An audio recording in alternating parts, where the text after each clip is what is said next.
You have heard this story. In the 1630s, the Dutch went mad for tulips. Prices rose to insane heights. A single bulb sold for the price of a house. Ordinary people sold their farms and their businesses to buy flowers. Then the market collapsed. Fortunes were destroyed.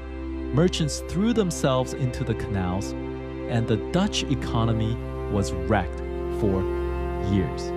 It is the original speculative bubble. It gets used in economics textbooks, in newspaper columns, and in any argument about any asset that has recently gone up in price. And almost every part of it is either exaggerated or invented. The prices were real. Everything after that is largely a story built by people who wanted to make a point and then repeat it for 400 years by people who did not check.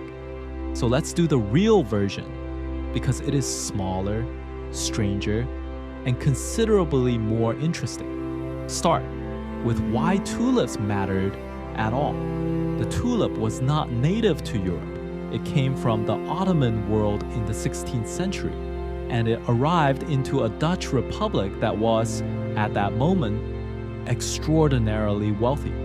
Trade was booming. There was a new merchant class with money and no aristocratic titles to spend it on. And a tulip was a very good thing to spend it on.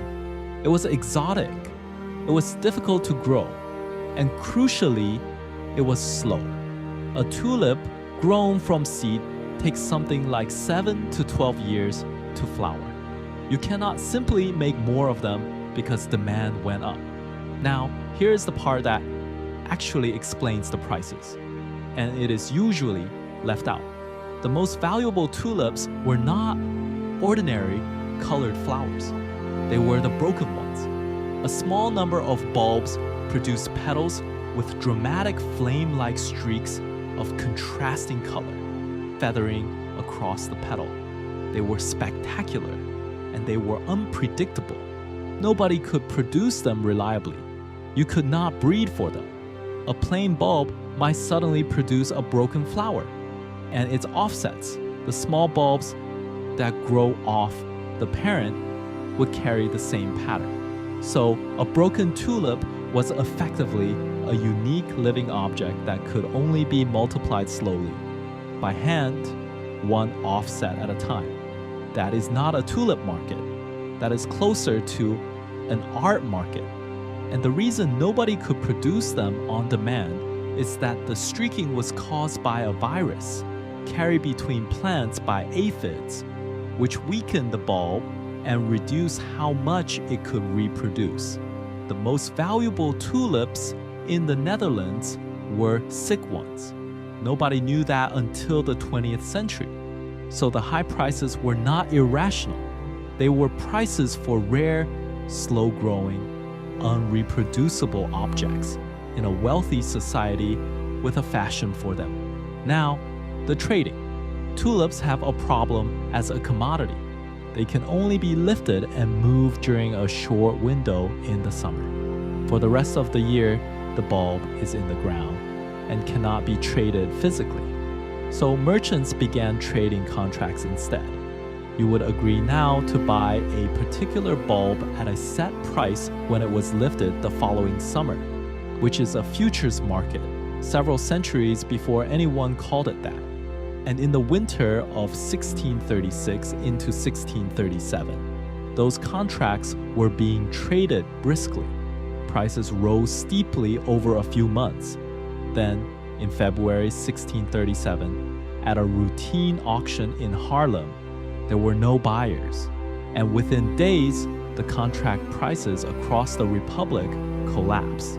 That much is real. Now, the part that is not. There is no evidence of widespread bankruptcies. There is no evidence of a wave of suicides.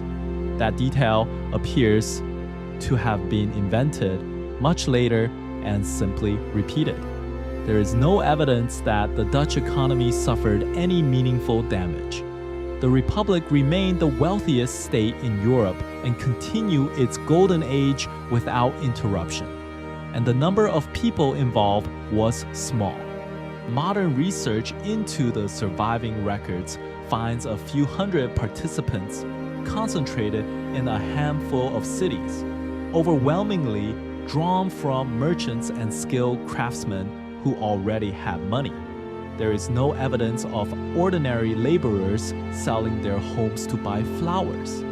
The famous story of a sailor who ate a priceless bulb, mistaking it for an onion, appears in a book written 200 years later, which brings us to where all this came from. Two sources. The first is contemporary. Immediately after the collapse, Dutch writers produced pamphlets about it. And these were not news reports. They were moral satires. They were written mostly by people associated with the church or with conservative commercial interests. And their argument was that speculation was sinful, that greed corrupts, and that this was what happened when men chased easy money. They used dialogue, invented characters, and exaggerated figures to make that case. That is a sermon, not a record. The second source is the one that did the real damage. In 1841, a Scottish journalist published a very popular book about crowd psychology and mass delusions. He included a chapter on tulips, and he took the satirical pamphlets at face value, treated their invented anecdotes as documented events, and produced the version you know. That book has never gone out of print. Almost every account of tulip mania for the next 150 years traces back to it, including the versions in economics textbooks. An entertaining Victorian book built on 17th century satire became the standard reference for a real historical event. So why has this been so hard to correct? Because the story is extremely useful if you want to argue that a market is irrational.